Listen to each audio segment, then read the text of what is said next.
This is Eucalyptus subcrenulata, and for the most part it's kept its lower foliage, branches, twigs at this stage.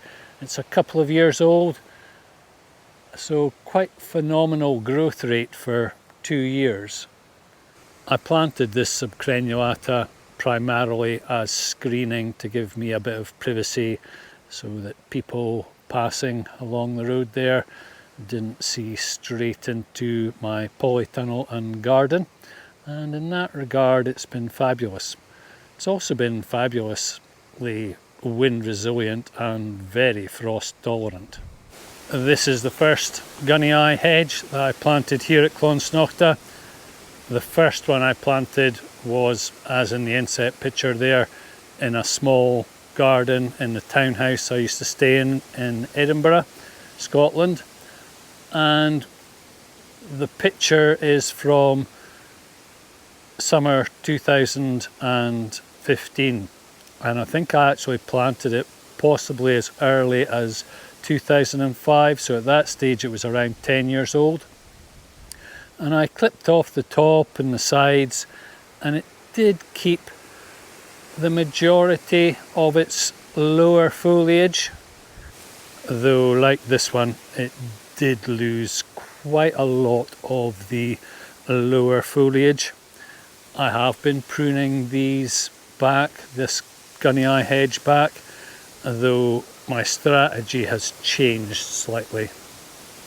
I planted this gunny eye hedge as wind protection for the polytunnels on the other side, and it's been fabulous. It's really worked.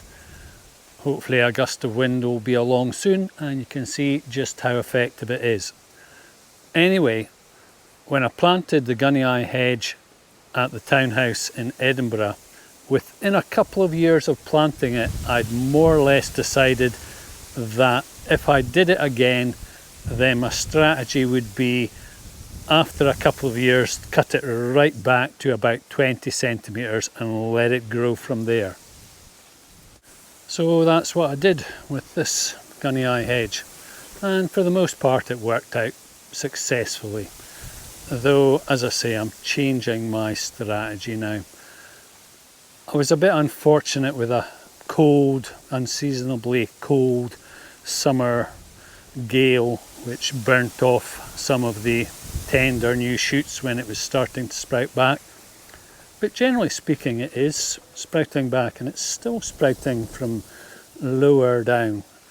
So not a complete disaster, but not perhaps the result I was hoping for.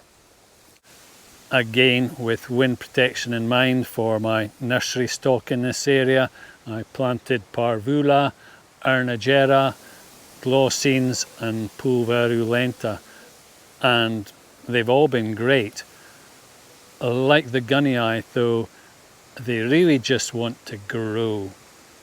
So this year, that's exactly what I've done. I've just let them grow. Up until this year, I have been pruning them back, trying to force them to produce foliage lower down, and like the gunny eye, to some extent it is effective. Though my strategy now for gunny eye, Glossines, Arnagera, Parvula around the corner here is to let them grow into a more mature tree before cutting them back to around a metre. And I'll link to a YouTube video for Shagus. If you're viewing this on my website, then you'll see the Shagus video. I'll link to it below as well. And what Shagus say is, if you cut them a metre high, then you get more individual stems. So it's better for cut foliage, and I also reckon it will be better, bushier for screening and wind protection for hedging. That will, however, leave a gap at the bottom, and I might be a bit late now to employ this strategy with the likes of Arnagera, Glossines, Parvula, But in future, if I do grow hedging, then I'll plant 2 rows as I've done here. 1 row with the taller trees and another row with something like Muri Nana, which grows to about 7 meters tall maximum, and my feeling is I'll be able to chop that lower down and it naturally keeps more of its lower foliage anyway. This is a Muri. I don't think it's a Muri Nana, but it's same family. And as you can see, much shorter tree. This one's about year and a half in the ground.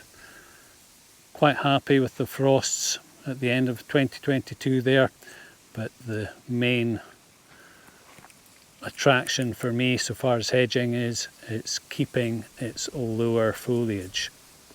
Initially, when I started planting eucalyptus here, it was for firewood, and then it turned into a business, and yeah, I really enjoy all the hedging and screening, and it has been absolutely effective. Even though at the sheltered area there it has lost its lower foliage, different varieties there, it's still effective. Possibly because of the nitens now that have grown up at the back there, and the perenniana, which I'll show you as well shortly. Though it does cross my mind that if I let these grow into 10-15 meter tall trees and then cut them all down to 15 meters, then I'm going to have a lot of high quality eucalyptus firewood. Almost forgot about the perenniana. They really are starting to look fabulous. I've never pruned these, I've always just let them do their own thing. Common name for perenniana is spinning gum. The juvenile foliage stays on the twigs and spins in the wind. Anyways, another benefit I'll get if I let these grow on are flowers, and trust me, bees love eucalyptus flowers. These pulverulenta were covered in flowers last year, and as I say, bees just absolutely love eucalyptus flowers.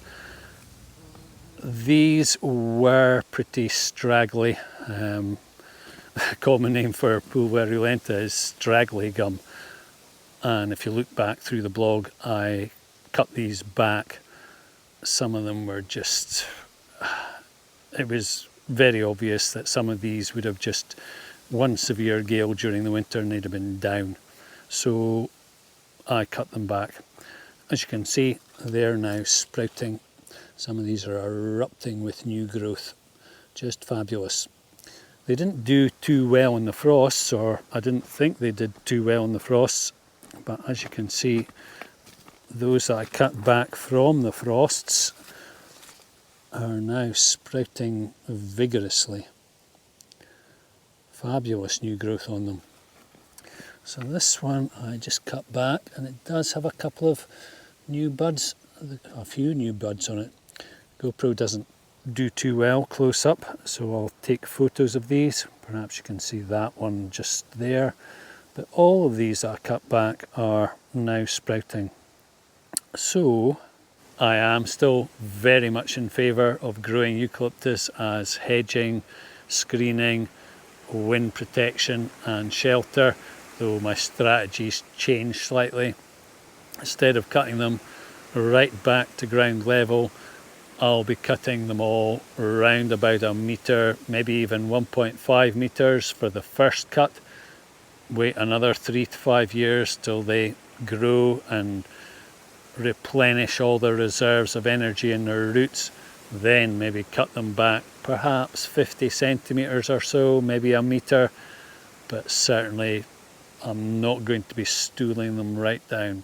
While I'm here, I'll just show you these snow gums, which are absolutely gorgeous and putting out lots and lots of fresh new growth. Be interesting to see what would happen if you started pruning and cutting. These are passiflora, cutting these back. These are coccifera, And again, just beautiful. And coccifera are grown for floral foliage, commercially grown, so these definitely you'd be able to cut these back to 1 metre and produce bushier, thicker growth. Good luck.